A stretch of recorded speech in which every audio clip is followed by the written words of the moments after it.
আচৰিত ধৰণৰ এটা প্ৰশ্ন কৰা হৈছে যে আমাৰ জিমাত আছে, আমাৰ জিমাতটো আছে বুলি কোনে কৈছে? আমাৰ জিমাতটো নাই।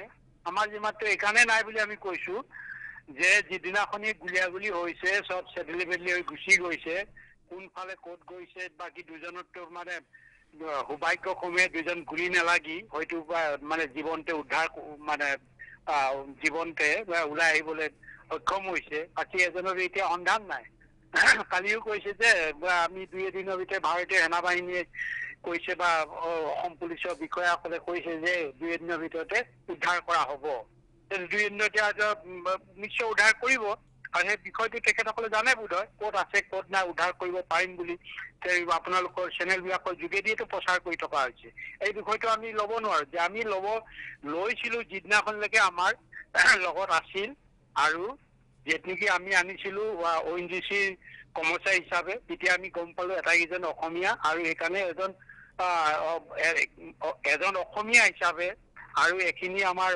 যিখিনি থলগিৰি সৈনিক, থলগিৰি স্বাধীনতাৰ কাৰণে সংগ্ৰাম কৰি আছে, আৰু সেইকাৰণে তেখেতসকলেও জানে, তেখেতসকলকো আমি মানে ইনষ্ট্ৰাকশ্যন দিয়া আছিলে যে এজন থলগিৰিক কেনেকৈ আমি ব্যৱহাৰ কৰিব লাগে, ঠিক কেনেকৈ ব্যৱহাৰ দিয়া আছিলে তেনেকৈ খোৱা বোৱা বা অন্যান্য দিশত চোৱা চিতা কৰি আছিলে। তাৰ পৰৱৰ্তী যি ধৰণে গোলাগুলি হ'ল, গোলাগুলি হোৱাৰ পিছত আৰু চেদেলি বেদলি হৈ গ'ল, হোৱাৰ পিছতো এইটো আমাৰ দায়িত্ব নাথাকে। যেতিয়ালৈকে আমাৰ কাষ্টডি থাকিব তেতিয়ালৈকে আমি সম্পূৰ্ণ এজন থলগিৰি অসমীয়াক আমি থলগিৰি বাসিন্দাক কেনেকৈ সন্মান কৰিব লাগে আমি সেইটো জানো, আৰু সেইটো কৰি আছিলো। আৰু এতিয়া বাকীখিনি যি ঘটনা পৰিঘটনা ঘটি আছে কিন্তু সম্পূৰ্ণ দায়িত্ব ONGC আৰু মানে ভাৰতীয় সেনা বাহিনীয়ে ল'ব লাগিব। আৰু যদি সেনা বাহিনীয়ে কয় সেনা বাহিনীৰ অপাৰেশ্যন আমি মানে শেষ কৰিলো, অপাৰেশ্যন আৰু নকৰো, আমি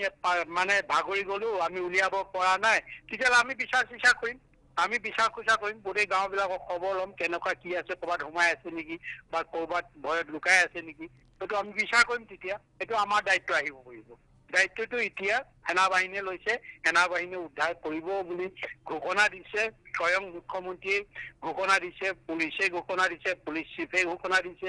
2 এদিনৰ ভিতৰতে মানে উদ্ধাৰ কৰা হ'ব। আৰু ইমানখিনি দিয়াৰ পিছত আমাৰ ক'বলগীয়া কি আছে? যদি সেনা বাহিনী নোৱাৰো বুলি কয় তেতিয়া আমি বিচাৰিম, আমাৰ এইটো দায়িত্ব আছে, নৈতিক দায়িত্ব আছে, বিচাৰিম, তেতিয়া বিচাৰ খোজা কৰিম। যিমান মানে চেষ্টা কৰিব লাগে সিমানেই চেষ্টা কৰিম বিচাৰি উলিয়াবৰ কাৰণে। আমাৰ ফালৰ পৰা গোটেই বিষয়টো এনেকে ক'ব বিচাৰিছো। এতিয়া দীপেন সাউদৰ প্ৰসংগটো আহিছে। দৃষ্টি ৰাজখোৱাৰ ঠাইত দীপেন সাউদক আপোনালোকে নিযুক্তি দিছিলে, তেখেতৰ মৃত্যু হ'ল, সেই সম্পৰ্কত আপোনাৰ মতামত কি? এইটো মতামত আৰু যিহেতু দখলদাৰী বা যিটো বাহিনী বা যি চৰিত্ৰ সেইটোকে আজি পুনৰ মানে সেইটো দেখালে, উদঙাই দেখালে। আৰু চব অতি দুৰ্ভাগ্যজনক। আমি যিহেতু 5 বছৰ আগতে যিটো সিদ্ধান্ত লৈছিলো অসম পুলিচৰ ওপৰত আমি কোনো ধৰণৰ আক্ৰমণ নকৰো, আমি এগ্ৰেছিভ নহওঁ, এইটো আৰু অসম পুলিচে পুনৰবাৰ দেখাই দিছে আমি নহ'লে অসম পুলিচ এগ্ৰেছিভ। এইটোতো আৰু আমি হয়তো আমাৰ যিটো 5 বছৰৰ আগতে লোৱা সিদ্ধান্তটো হয়তো আকৌ আমি ৰিভিউ কৰিবও পাৰো, ৰিভিউ কৰিবও পাৰো। কিয় হত্যা কৰিলে সিহঁতি, কিয় এনে এটা অপবাদ এটা দি কিডনেপ কৰিব লাগিছে? এইটো কিডনেপৰ প্ৰশ্ন আহিব নোৱাৰেতো। এতিয়া ONGC এইটো কিডনেপ নহয়তো। আমি আনিছো, আমাৰ আনিবলৈ যিসকল লুণ্ঠনকাৰী আছে, লুণ্ঠনকাৰীক আমি তাৰে একেবাৰে যিসকলে চৰাচৰিভাৱে লুণ্ঠন কৰি আছে সিহঁতক নাপালে সিহঁতক সহায় কৰা বিলাকো অসমীয়া হওক বা থলগিৰি হওক বা অনা অসমীয়া এটা কথা হয়তো আমি আনিছো। আমি সিহঁতক যি প্ৰকৃত লুণ্ঠনকাৰী তাহাঁতক শিক্ষা দিবই লাগিব। আমি যিসকলক আনো সিহঁতক মানে সিহঁতিতো পৰোক্ষভাৱে মানে প্ৰত্যক্ষভাৱে জড়িত নহয়, কিন্তু প্ৰত্যক্ষভাৱে যিবিলাক জড়িত হয়, জড়িত হৈ থাকে লুণ্ঠনকাৰী, সেইবিলাকক পাবলৈ কাৰণেতো পৰোক্ষভাৱে আমি এইটো কৰিব লগা পৰে। এইটো আমাৰ কাৰণে নহয়, জাতিৰ কাৰণে কৰিছো, আৰু এইটো আমাৰ অধিকাৰ আছে। ONGC আজি মানে কিমান বছৰ ধৰি শোষণ কৰি আছে, 70-60 বছৰ লুণ্ঠন কৰি আছে। কোন অসমৰ মানুহে আজি কুৱেশ্যন কৰিছে কিমান লাখ কোটি টকা অসমৰ সম্পদ লুটি নিলে? কোনে প্ৰশ্ন সুধিছে যে অইল ইণ্ডিয়াই কিমান লাখ কোটি আজি 100 বছৰত কিমান অসমৰ পৰা নিলে? সুধিছে কোনে? আৰু আমাক কিমান দিলে? এই প্ৰশ্নবিলাক কিয় নকৰে? আজি আমি কৰিবলৈ ওলাইছো, আজি কোনোৱে প্ৰশ্ন কৰা নাই যে ONGC মানে CMD কোন হ'ব লাগে। আহিব কোনোবা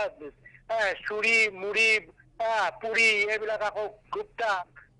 তাৰপিছত সিং, এইবিলাকেই আমাৰ ইয়াত অসমৰ সম্পত্তি লুঠন কৰি নিব আৰু তাতে ইয়াতে মানে সিহঁতৰ বিয়াগুম প্ৰতিষ্ঠানৰ প্ৰধানবিলাক সেইবিলাকেই হৈ থাকিব আমি কি সহ্য কৰি থাকিম কোনোবাই নকৰিলেও আমি কৰিম আমি যিহেতু 40 বছৰ সংগঠন কৰি আছো স্বাধীনতাৰ কাৰণে অসমৰ মানুহৰ কাৰণে আমি কৰি থাকিম যোনে যিমান যেনেকৈ যোনে যিবিলাক তথাকথিত সাংবাদিকে ভুকি আছে ভুকি থাকো আমি ভক্ষেপ নকৰো আৰু কিছু সাংবাদিক আছে যিসকল আমি চিনি পাওঁ যিসকল তথাকথিত সাংবাদিক বুলি কৈছো NRC নামত NRC বিজ্ঞাপনৰ নামত কোটি টকা হজম কৰি দিছে সেইবিলাক সাংবাদিক নেকি কেৱল মাত্ৰ ষ্টুডিঅ'ত মানে হেৰিয়ৰ টিভিৰ ষ্টুডিঅ'ত বাহি ভাওনাৰ দৰে মানে বচন আউৰাই কথা ক'লে আমি সিহঁতক সন্মান নিদিওঁ আৰু সিহঁতে আমাক ধমক দি কিছুমান মানে কথা ক'লেও আমি কেতিয়াও শুনিবলৈ নোৱাৰো আৰু নুশুনো আমি নুশুনো আমাৰ মতে চলিম আমি আমাৰ মতে জনগণে আমি কোনটো কৰিলে আমি ভাল আমি জানো জনক এইটো মানে কোনো আমি এইটো বেয়া কাম কৰা নাই এইটো ভাল কাম কৰিছো যে কোনোবা এজন অকমান কেইদিনমান যদি অলপ কষ্ট কৰে ঘাম বাঢ়ি অলপ এইটো কোনো বেয়া কথা নহয় আমি এইটো মাৰিবলৈ অনা নাই এইটো কেৱল মাত্ৰ সিহঁতৰ যোগেদি এইবিলাক মানে শোষণকাৰীক আমি পাব লাগিব আৰু এইটো আমাৰ এটা কৌশলত সিহঁতি কৰিছে কৌশলত অনা হৈছে আৰু আমি হত্যা কৰিবলৈ অনা নাছিলো সেইকাৰণে এই সাংবাদিক বিলাকক যিসকলে আমাক অযথা কিছুমানে চিঞৰি আছে আমুকে হ'ব লাগিব তামুকে এই কৰিব লাগিব তামুকে কৰিব লাগিব এইবিলাকক আমি প্ৰথমবাৰৰ কাৰণে সকীয়াই দিছো ভৱিষ্যতে তেনেকুৱা ধৰণৰ উগ্ৰ হৈ মানে নিজকে অতিমানৱ হিচাপে যাতে ওলাই নাই তেনেকৈ ধৰণে বক্তব্য নকৰে এইবিলাকো সকলোকে কোৱা নাই যিবিলাকে উগ্ৰভাৱে কৈছে যিবিলাকে সমস্যা সমাধানটো বিচৰা নাই যিবিলাকে শোষণ বুলি ক'ব শোষণকাৰী বুলি কোৱা সাহস নাই বৰঞ্চ শোষণকাৰীৰ লগত মিলিবলৈ বিচাৰিছে সেইসকলক আমি কেতিয়াও ভাল সাংবাদিক বুলি নকওঁ আৰু কিছুমান সাংবাদিকে এনেকুৱা প্ৰশ্ন কৰিছে নিজে আহিব নোৱাৰে কি সাংবাদিকৰ তাৰ মিনিং কি সাংবাদিকে বস্তুনিষ্ঠ সংবাদ বুটলিবলৈ হ'লে একেবাৰে স্পটৰ পৰা আনিব লাগিব আৰু মানুহক সেই প্ৰকৃত সংবাদ মানে দিব লাগিব দহি ৰুমত দহি বহি সংবাদ বুটলি আমাক গালি দিয়া তেনেকুৱা সাংবাদিকৰ কথা আমি কেতিয়াও নুশুনো আৰু তেনেকুৱা আমি প্ৰশ্ন দিবলৈ আমি প্ৰস্তুত নহয় দেখিছো দুই এজন তেনেকুৱা হালধীয়া সাংবাদিক দহি ৰুমত থাকি আমাক গালি পৰাই যি অভ্যাসত পৰিণত হৈছে আৰু কিমান দিন গালি পাৰিব এইটোতো আমি প্ৰতিদিন মানে সদায় এই ধৰণৰ গালি পাৰিবলৈ আমি প্ৰশ্ৰয় দিব নোৱাৰো এদিন আমিও জাগি উঠিম হয়তো আমাৰ মানৱতা কোনোবাই কয় মানৱতা সিহঁতি ভংগ কৰিছে সাংবাদিকৰ ওপৰত এনেকুৱা কৰিছে কাল আমি কোনো ধৰণৰ আমি ভয়ভীতি নকৰো যিহেতু প্ৰকৃত সাংবাদিক নহয় প্ৰকৃত সাংবাদিকক আমি 10 বা 1000 বাৰ চেলুট কৰিম কিন্তু ধূৰ্ত সাংবাদিকক আমি এই তথাকথিত সাংবাদিকক আমি কেতিয়াও সন্মান যদি প্ৰকৃত সাংবাদিক কিয় ক'ব নোৱাৰে সাংবাদিকৰ গণতন্ত্ৰৰ চতুৰ্থ স্তম্ভ সাংবাদিকে কিয় ক'ব নোৱাৰে ভাৰতীয় সৈনিকক যে কি হৈছে তাত আমাক যাবলৈ দিয়ক মন টাউনৰ পৰা সৰাসৰি আমাক প্ৰচাৰ কৰিবলৈ অসমৰ মানুহক জনাবলৈ দিয়ক কিয় ভাৰতীয় সৈন্যক প্ৰেচাৰ দিব নোৱাৰে কিয় ভাৰতীয় সৈন্য কি উদ্ধত নেকি গণতন্ত্ৰ উদ্ধত নেকি ভাৰতীয় সৈন্য কিয় ক'ব পৰা নাই আমাক আমাৰ ওপৰত বৰ মতা দেখাইছে আমাৰ ওপৰত বৰ মতা দেখুওৱা যিবিলাক সাংবাদিক আছে আমি ভয় নকৰো আজি স্পষ্টভাৱে কৈছো আৰু এইকাৰণে কৈছো যে সিহঁতি যাওক সৈনিকৰ ওচৰলৈ যাওক ভাৰতীয় সেনা বাহিনীৰ লগত যাওক আৰু তথাকথিত মানে সাংবাদিক বিলাক গৈ প্ৰকৃত সংবাদ বুটলি আনক যে আমাৰ ঋতু শইকীয়াৰ বিষয়ে বুটলি আনক আমি এইটো আহ্বান জনাইছো চেলেঞ্জ কৰিছো অকল আহ্বানে নহয় প্ৰত্যাহ্বান জনাইছো আনক যাওক গণতন্ত্ৰ যদি বুজি পায় গণতন্ত্ৰ যদি চতুৰ্থ স্তম্ভ হয় সিহঁতে শুই থাকিলে নহবতো ঘৰত বহি সাংবাদিকতা কৰিব লাগিব আৰু আমাক গালি পাৰিব লাগিছিল কি কৰিছে সিহঁতে সাংবাদিকতা যি অকল সাংবাদিকে নহয় আৰু কিছু ব্যক্তিয়ে কৈছে কি কৰিছে কি সেইটো দেশৰ কাৰণে অৱদান ৰাখিছে আমাৰ ভুল বুলি নহয় এইটো আমাৰ কৌশলটো কেতিয়াও ভুল নহয় আমি অসমৰ স্থলগিৰি মানুহক মাৰিবলৈ অনা নাই যে নেকি শোষণকাৰী ইহঁতক নানিলে শোষণকাৰীয়ে বস নহয় শোষণকাৰী মানিবলৈ বাধ্য হ'ব সেইকাৰণে আনিছিলো আৰু আগতো আনিছিলো কুইপক আনিছিলো কুইপৰ পৰা দুজনৰ পৰাতো 1000জন উপকৃত হৈছে আমি জয়দেউ পিটিবলৈ যোৱা নাই দুজনৰ পৰা 1000জন উপকৃত হৈছে দুজনো সুহৰিয়া পঠিয়াই দিছো ইয়াক আৰু কি উপকাৰ কৰিব লাগে হয়তো আমি 3জনৰ পৰা হয়তো আৰু লাখ মানুহ উপকৃত হ'ল কিন্তু এই তথাকথিত সাংবাদিক আৰু কেইজনমান দালাল আছে FPW কি এইবিলাক এই দালাল লগ লাগি যি চিঞৰ বাখৰ কৰি আছে এইটোৰ কথাত আমি ভক্ষেপ নকৰো ঠিক আছে আমি কষ্ট কেইজনমান প্ৰতিটো পৰিয়াল অলপ কষ্ট পাইছে আমি আগতে কৈছো ঘাম অলপ ওলাইছে কিবা ওলাইছে এইটো ওলোৱাটো স্বাভাৱিক ঘৰৰ পৰিয়ালে আমাক কোৱাটো বেলেগ কথা সিহঁতে কুকুৰ মেকুৰীৰ দৰে গালি পাৰিলেও আমি সহ্য কৰিম কিন্তু পিছত গম পাব যে আমি মানে কিহৰ কাৰণে কৰিছো কাৰ কাৰণে কৰিছো আজি কোনোবাই কৈছে চাকৰিটো আমি চাকৰি ONGC চাকৰি অইল ইণ্ডিয়া চাকৰি চবতো আমাৰ ল'ৰা ছোৱালী বা ল'ৰাসকলেতো বহুতো তেনেকুৱা চাকৰি বাদ দি আহিছে ইভেন মই নিজেও তেনেকুৱা চাকৰি বাদ দি আহিছো কিহৰ কাৰণে আহিছো এই কথাটো আজি সাংবাদিকে জনা প্ৰয়োজন আছে ONGCও জাষ্টিছ চাকৰি দিছিলে অইল ইণ্ডিয়া জাষ্টিছ চাকৰি দিছিলে চব এৰি থৈ আহিছো কিহৰ কাৰণে এৰি থৈ আহিছো এই কথাবিলাক জনা প্ৰয়োজন আছে এনে উধাই গালি পাৰি আমাক বিভিন্ন অকল আমাকে দোষাৰোপ আমি দুখ একো কৰা নাই কৈছো নে যি হৈছে এইটো সাধাৰণ প্ৰতিজন অসমীয়াক মানে স্বাধীনতাৰ কাৰণে যদি প্ৰকৃততে বুৰঞ্জীক মানে সন্মান কৰে অসম যে স্বাধীন আছিলে বুলি জানে ভাৰতীয় গোলামী সহ্য কৰিব নোৱাৰা আমাৰ স্বাধীনতাক আমি আমাৰ জনগণে কেতিয়াও আমাক বেয়া নাপায় যিবিলাক তথাকথিত ভাৰতীয়সকলক তোষামোদ কৰি ভাৰতীয়সকলৰ মানে চোৱা চেলেকা বুলি অসমীয়া শব্দ চোৱা চেলেকা সকলেহে আমাক গালি পাৰিব লাগে আৰু এই চোৱা চেলেকা সকলকহে আমি কৈছো ভাল মানুহ আমি কোৱা নাই যি বুজে সেইবিলাকক কোৱা নাই আৰু এইকাৰণে কৈছো সেইসকলে যাওক